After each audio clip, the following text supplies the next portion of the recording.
Welcome, my loves. Knowledge Butterflies. Always sending you guys all peace, blessings, love, and abundance. Hey, y'all. I washed my hair, so it's still wet, and it's cool out there. I normally keep the space heater on in here, so I keep it, a good temperature, so I don't get um, so I don't get too cold, so I have a good balance in here. But this video is about the duality of your mind and how it actually relates to everything else that goes on out here. If anybody is familiar with the seven hermetic principles, you know that we live in we're dealing with seven laws that govern this universe, and those seven laws tie into your seven chakras, right? So you have the first law, which is the universe is mind, all is mental. So we know that's the first thing. That means that everything that manifests into this universe, into your universe, has been determined based upon your thought process, determined based upon your mind. You know what I'm saying? So, another principle of that is the law of polarity. The law of polarity actually is the law of duality, meaning that um, two things that appear to be opposite are actually the same thing, but they're just on different sides of the pole. It's two sides to a coin. It's literally like a good example of that is temperature, and how I was talking about try to keep a balance in here. Temperature is literally only one thing. However, it expresses itself either through hot and cold, and then it has different degrees within the middle of that pole, right?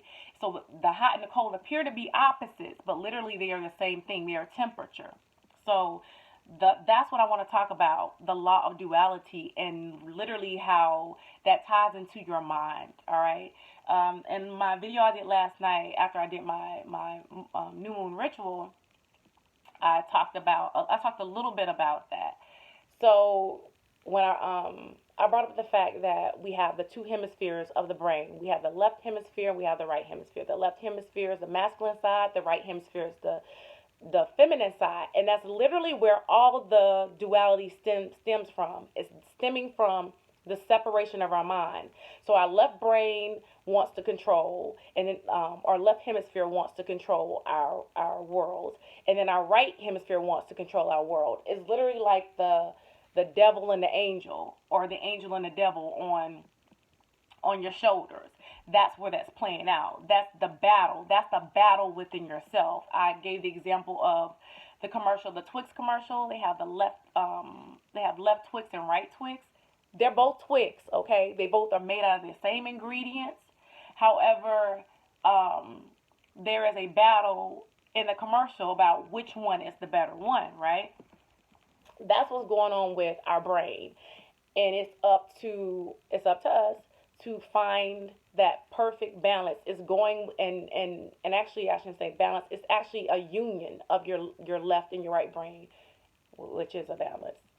It's a union or a marriage with your hemispheres, and that's where the child comes in. That's the center. That's where your pineal gland sits. That's literally going down the middle of your body. So we have a left side of our body, we have a right side of our body. It's bringing those together, and it's having the perfect marriage and the perfect union. And people call that the Kundalini Awakening. So the duality plays out in every aspect of this existence. You have the Democrats and the Republicans. You have the black and the white. You have the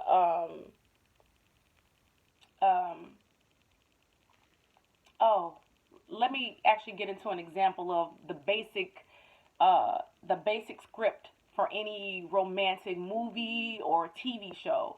They normally start off with a man and a woman, and they don't seem to like each other. You know what I'm saying? They fight and they argue all the time.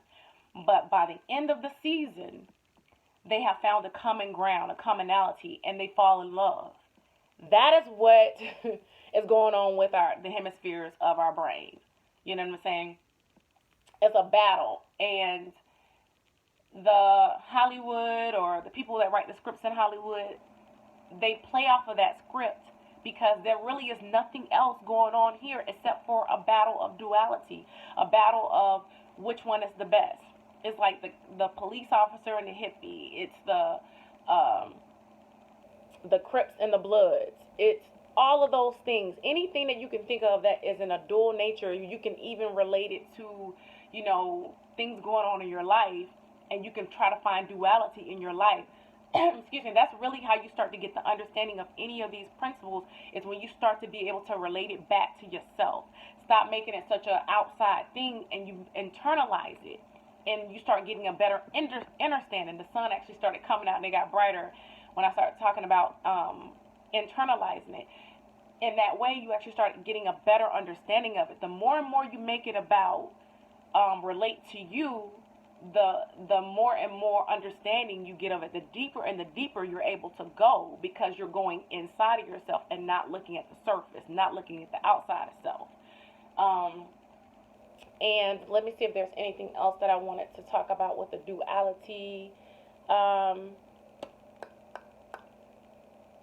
That's pretty much it.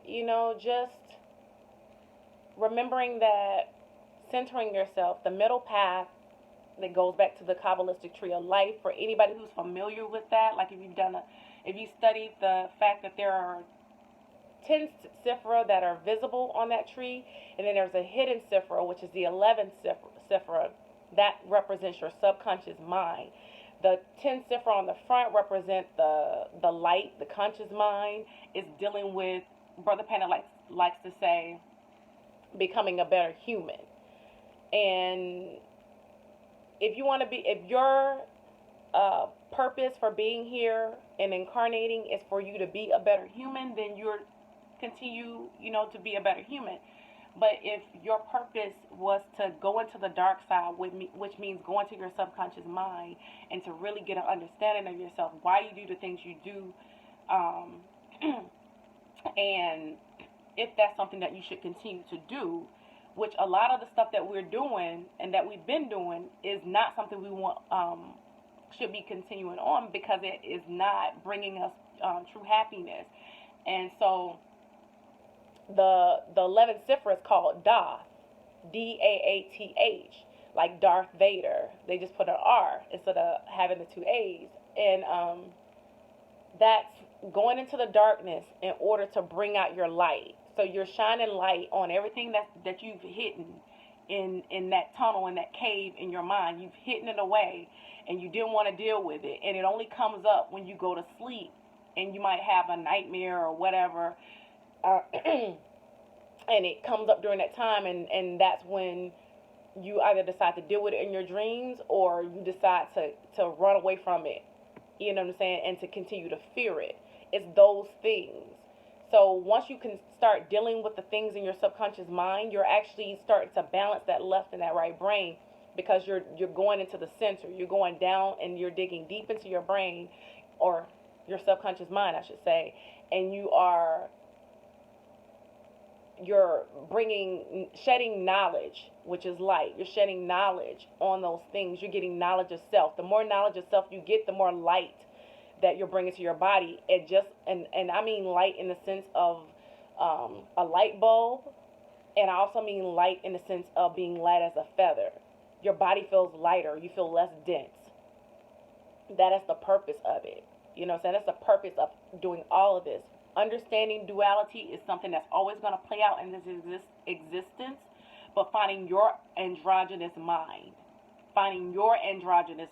which is the Baphomet symbol, which is it looks like a goat, but it has the breast of a woman, but the muscles like a man, and the face is like a man, with the goatee and everything. I actually drew my own Baphomet. Let me see if I can find it real quick. I'm about to end the video on that note, but let me find it for y'all. I drew it back in November. Oh, here it go. Drew my own Baphomet.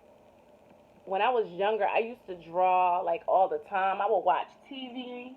Y'all can see it. I would watch TV and everything, and I would just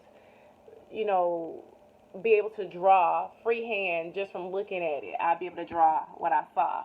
And so this right here, I drew it so easily. Like, I tapped into something. It was totally spiritual. I tapped into something. I was able to make it look the way I wanted to look. But I love it. I love it. I love it. And I drew it, and it's actually in my notebook right before I did some rituals. I was reading this book, and it was about occult rituals and things of that nature, and it's really about making things magnetized to come to you, which is really the purpose of doing the spiritual work, is becoming a magnet to be able to attract everything you want to attract, because we've been repelling the things that we want to attract, because in our subconscious mind we have this thought process of lack, a thought process of not being good enough. I really have been working hard on my true self-esteem and understanding who I truly am, and letting go of that little girl who did not love herself, who hated herself actually, and who found fault in everything that she did because she was so focused on the physical form. So I'm going to end on that note. I appreciate you guys for tuning in. I appreciate you guys. New subscribers, I appreciate you guys. I actually reached 200 subscribers. Nothing but love to y'all. Nothing but love. And I really hope you guys have a beautiful day. I see you nothing but love, peace, health, and all that good stuff. And just have a really beautiful day, y'all. Oh, one other thing. I'll just do another video about that. Maybe not today, but I'll do another video about it. It's going to be the law of rhythm. That's a very important law in the 7 Hermetic principles. So, peace, y'all.